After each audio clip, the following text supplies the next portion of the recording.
Welcome, my dear students. We are going to learn new chapter, The Nightingale. The Nightingale, है ना? Nightingale means जो है कोयल. So this is a story about a nightingale and a emperor.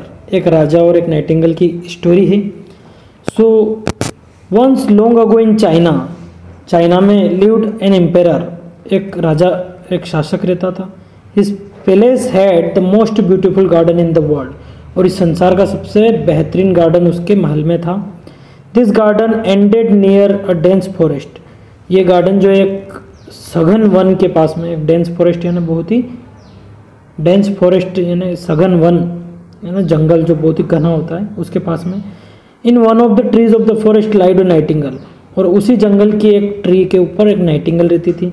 It sang so sweetly that everyone stopped still and listen to song. और इतना मीठा और इतना सुरीला गाती थी कि कोई भी आते जाते अगर इसको सुन ले तो वहीं पर अटक जाता था, उसको सुन के ही वहाँ से जाता था. Travellers came from all over the world to admire the emperor's palace. और बहुत दूर दूर से यात्री आते थे और बोलते थे कि वाकई में एम्पेयर्स पैलेस एंड इस गार्डन, राजा के महल और उसके गार्डन की तारीफ करते थे. However, when they heard the Nightingale song, they said this is the best of all. लेकिन जब उन्होंने नाइटिंगल के बारे में सुना तो उन्होंने बोला कि ये सबसे बेस्ट चीज़ है, यानी महल और बगीचे से भी बढ़िया ये नाइटिंगल है. Soon the emperor heard of this Nightingale. धीरे धीरे राजा को भी पता चला तो राजा ने जो है उसके सिपाहियों को और मंत्रियों को बोला कि मुझे वो नाइटिंगल चाहिए, उसको यहाँ बुलाओ और मेरे सामने गाने के लिए कहो. तो कोई नहीं जानता था कि वो नाइटिंगल रहती कहाँ है. तो वो सभी जो है वहाँ गए. एक लड़की आई कि मेरे को पता है नाइटिंगल कहाँ रहती है. तो उस लिटिल गर्ल ने बोला कि वो नाइटिंगल उधर डेंस फॉरेस्ट में रहती है. जब मैं थक जाती थी तो उसका सुरीला गाना गा के और अपनी थकान दूर किया करती थी. तो लिटिल गर्ल जो है सभी को वहाँ ले गई. So the little girl led the way into the forest. वो सभी को ले गई. Half the court went with her. वो लगभग आधा दरबार उसके साथ में, यानी राजा के जो दरबारी थे सभी उसके साथ चले गए. After walking a long distance the girl stopped near a tree. और वो एक पेड़ के पास जाकर रुकी. She pointed to little grey bird. उसने एक लिटिल ग्रे कलर का जो बर्ड था उसकी तरफ फिंगर किया. अप इन द बो this is the Nightingale she said softly. उसने बड़े प्यार से बोला कि ये है वो Nightingale. It can't be possible everyone said in disappointment. बहुत निराश होकर सब बोले कि ये असंभव है, ये पॉसिबल नहीं हो सकता है. How dull it looks. ये कैसी दिखती है, मतलब कैसी बदसूरत दिखती है. Little nightingale said the girl. Girl ने बोला कि little nightingale our emperor wishes you to sing before him. हमारा राजा चाहता है कि आप उनके सामने गाओ. My song sound the best in the forest replied the Nightingale.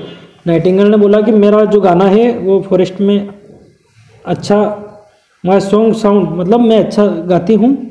But I will come to the palace because the emperor want. और अगर राजा चाहता है तो मैं महल में भी चलती हूँ. So the nightingale went to the. अब नाइटिंगल महल में गई. उसने जैसे ही राजा के सामने जाके बहुत ही अच्छे से, बहुत ही मेलोडियसली, मैंने बहुत ही सुरीला गाया. राजा को बहुत ही पसंद आया. तो राजा ने उसको बोला कि ये इसका खान पान नहीं होगा और अब ये यहीं एक सोने के पिंजरे में रहेगी. तो जैसे एक लोग ने कहा कि नाइटिन और दूसरे ने कहा गेल, दोनों मिलके उसको नाइटिंगल नाइटिंगल कहने लग गए. वन डे, एक दिन की बात है, the ampere received A parcel marked the Nightingale. एक दिन राजा को एक पार्सल मिला, एक ना जिसमें कोई वस्तु आती है संदेश के रूप में. वेन ही ओपनड इट, जो जैसे उसने उसको खोला तो उसने देखा उसमें गोल्डन कलर की एक नाइटिंगल है, ना ऐसी स्वर्ण कलर की एक नाइटिंगल है. और उसके पास में गोल्डन कलर की एक की भी है, एक चाबी भी है. जैसे वो चाबी से चलाओ तो वो भी बड़ा सुरीला गाती है. तो बहुत ही प्यारी ट्यून निकलती है उसके अंदर से भी. और वो 30 टाइम्स गाती, 30 बार गाती उसे ब्यूटीफुल ट्यून को. तो राजा ने बोला कि लाइव नाइटिंगल जो है, जिंदा नाइटिंगल, उसके सामने इसको ले चलते हैं. तो जाके देखा तो उसका पिंजरा खुला हुआ है और वो नाइटिंगल उड़ के कहीं चली गई है. लाइव नाइटिंगल जो जिंदा नाइटिंगल है वो उड़ के भाग गई है या उड़ के वापस फॉरेस्ट में चली गई है. तो अब राजा जो है लगभग ये जो गोल्डन नाइटिंगल थी इसी को सुनता रहता था. उसके दरबार में सभी उसी को सुनते रहते थे. और साल भर हो गया. So whole year went suddenly. साल भर से सभी उसी गोल्डन नाइटिंगल को ही सुनते आ रहे थे. सडनली अचानक द एम्पेयर फेल इल. वो एम्पेयर जो है राजा वो बीमार हो गया. इन हिज इलनेस, उसकी बीमारी में ही long to hear a melodious song. अब उसने बीमारी में बोला कि मुझे बहुत ही सुरीला गाना सुनना है, म्यूजिक सुनना है। प्रीसियस गोल्डन बर्ड सिंग, तो उसने वो गोल्डन बर्ड जो है इसको बोला कि गाओ, your song will make me well again, और तुम्हारा गाना सुन के मैं फिर से ठीक हो जाऊंगा। But the bird stood still, लेकिन उस बर्ड में से कोई आवाज़ नहीं आई। It was worn out inside, वो अंदर से खराब हो गया था। And there was no music left, अब उसमें कोई भी म्यूजिक नहीं बचा था। The emperor longed for a music but the bird could not sing, राजा की बहुत ज़्यादा इच्छा थी म्यूजिक सुनने की, लेकिन अब उसमें से कोई आवाज़ नहीं आ रही थी।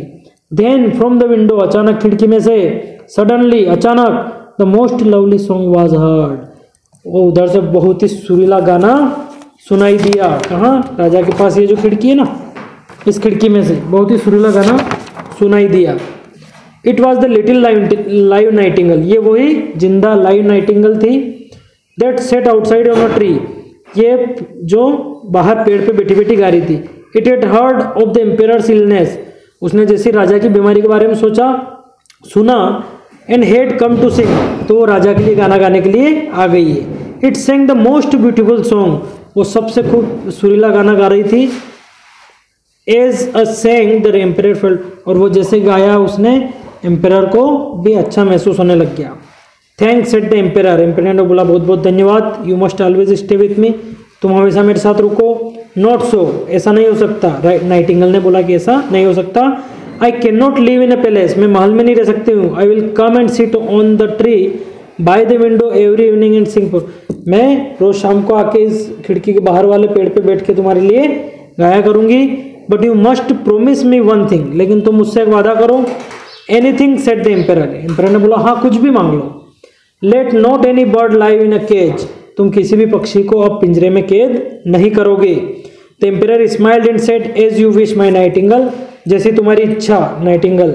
The nightingale flew away happily only to return the next day, और बड़ी खुशी से वो नाइटिंगल उड़ के चली गई ताकि वो दूसरे दिन आ सके।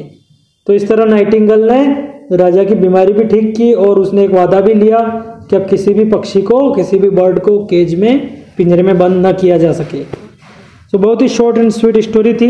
इसके क्वेश्चन आंसर आपको भेज दिए गए हैं। आई होप आपने कॉपी कंप्लीट करके और एग्जाम पॉइंट ऑफ व्यू से उसको प्रिपेयर भी कर लिया होगा।